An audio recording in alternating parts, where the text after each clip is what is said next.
গল্পের নাম বেকারত্ব। নড়াইলের এক চুপচাপ গ্রামে বড় হওয়া ছেলেটা নিজের মতো স্বপ্ন দেখত, নিজের মতো ভালোবাসত। বেকার ছিল ঠিকই, কিন্তু অলোক স্বপ্ন দেখতে জানত আর ভালোবাসতে জানত মন খুলে।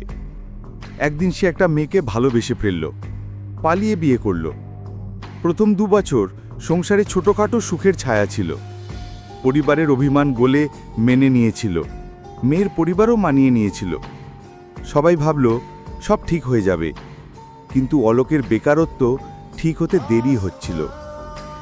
কাজ খুঁজেছে 1000 জায়গায়, কিছুই জোটেনি। তাই সে ঘরের কাজ করত, মাঝে মাঝে মাঠে যেত, কিন্তু ভালো ফসল ফলাতে পারত না। আর সংসার কোনোভাবেই থেমে থাকে না।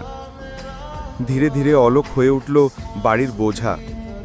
লোকের মুখে কথা উঠল, বিয়ে করেছে, কিছু করে না, বাবার ঘাড়ে বসে খায়। মা প্রতিদিন খাওয়ার সময় খোঁচা দিত, বউ চোখে চোখ রাখত না, বাবা মুখ ফিরিয়ে থাকত। অলোক চুপ থাকত, শুয়ে যেত, মুখে কিছু বলতো না, শুধু রাতে আড়ালে বসে কাঁদত। তার কাছে কিছু টাকা ছিল, সেই টাকা দিয়ে সে বিষ কিনে আনলো, কিন্তু মরতে চায়নি। সে গোপনে লুকিয়ে রাখলো বিষটা, কারণ সে চেয়েছিল বাঁচতে, শুধু একটু শান্তি চেয়েছিল, শুধু একটু ভালোবাসা। কিন্তু দিন যেতে লাগলো, বাড়িতে ছোট ছোট ভুলেও খোটা, প্রতিদিনের তুচ্ছ কথাগুলো জমে পাহাড় হয়ে দাঁড়ালো। একদিন সে আর পারল না।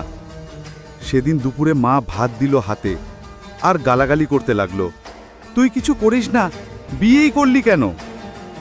অলোক কিছু বলল না, চুপচাপ খেতে থাকলো, চোখের ভিতর পানি, মুখে হাসি। খাবার শেষ করে যেখানে বিষ লুকিয়ে রেখেছিল সেখানে গিয়ে বিষটা খেলো। তারপর বাড়ি গিয়ে মাকে জড়িয়ে ধরল, বলল, মা আমি অনেক চেষ্টা করেছি, কিন্তু তোমাদের কিছুই দিতে পারিনি।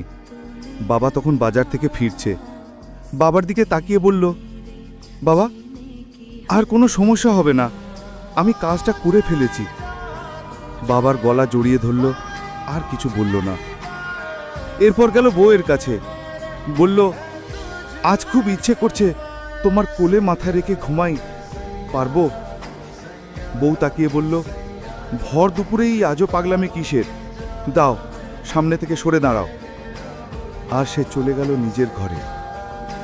কিছু সময় পরে বিষের প্রভাব শুরু হলো, মাথা ঘুরে উঠল, ধীরে ধীরে শরীর ঠান্ডা হতে লাগলো। অলোক মাকে ডেকে বলল, মা একটু জল দাও। মা কাজ করছিল, বলল, নিজে নিয়ে খা, আমার কাজ চলছে। এরপর অলোক হঠাৎ পড়ে গেল। মা আর বউ দৌড়ে এলো, মায়ের কোলে মাথা রেখে শেষ নিঃশ্বাসটা নিতে নিতে বলল, মা আমি মরতে চাইনি, আমি শুধু ভালো থাকতে চেয়েছিলাম। অলোক মরে গেল, বিষের যন্ত্রণা নিয়ে, অভিমানের আগুনে পুড়ে। শেষবার মায়ের হাতের জলও খেতে পারল না, বউয়ের কোলে মাথা রেখে ঘুমাতেও পারল না। মরার পরে মা কাঁদে বুক চাপড়ে, আমার ছেলেটা মরার আগেও কিছু বলেনি। বউ ফুপিয়ে কাঁদে, ওর শুধু একটু শান্তি চাওয়া ছিল, আমি কেন তা দিতে পারলাম না। হায় রে জীবন, এমন একটা ছেলেকে কেউ বুঝল না, কেউ শুনল না তার কান্না। অলোক মরতে চায়নি, সে শুধু বাঁচতে চেয়েছিল ভালোবাসায়। আমি অলোককে চিনতাম না, তবুও কেন বুকটা এত ভার হয়ে এলো। পোস্টটি যদি তোমার চোখ ভিজিয়ে দেয় তাহলে একটা শেয়ার করো আর ফলো করো হার্ট অফ সাধা।